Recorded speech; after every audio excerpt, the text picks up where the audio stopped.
Direktur Jenderal Cipta Karya Kementerian Pekerjaan Umum dan Perumahan Rakyat (PUPR), Diana Kusumastuti mengatakan, pembangunan Istana Wakil Presiden Wapres dan Kompleks Peribadatan di Ibu Kota Negara (IKN) akan segera masuk tahap lelang, setelah ditetapkan pemenang sayembara desain bangunan.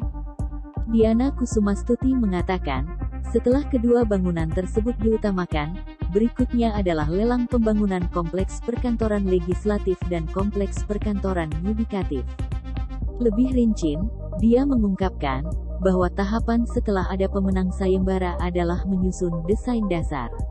Setelah desain dasar selesai, maka pembangunan Istana Wapres dan Kompleks Peribadatan akan disampaikan saat pengumuman lelang.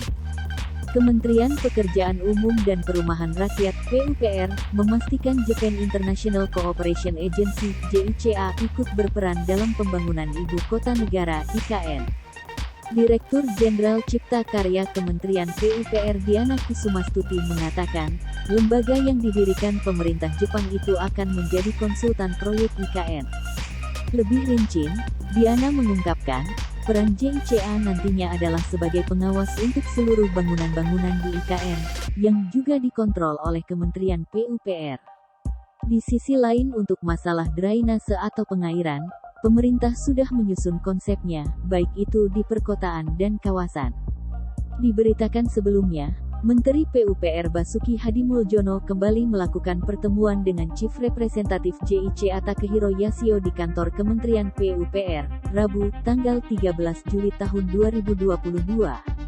Pertemuan ini dilakukan untuk membahas hasil studi konsultan JICA terkait pembangunan IKN Nusantara. Dalam pertemuan ini, Basuki menekankan pentingnya jaminan mutu dalam pembangunan IKN Nusantara.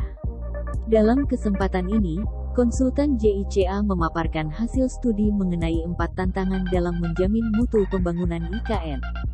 Pertama, diperlukan integrasi berdasarkan kondisi dasar di mana semua desain dan pembangunan harus berdasarkan kondisi topografi dan geologi saat ini.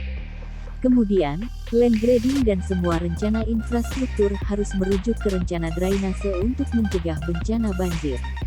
Kedua, diperlukan koordinasi infrastruktur bawah tanah, salah satunya adalah pengamanan luasan ruang bebas right-of-way road, terutama untuk lubang gat dan struktur yang lebih besar seperti pompa pengangkat saluran pembuangan.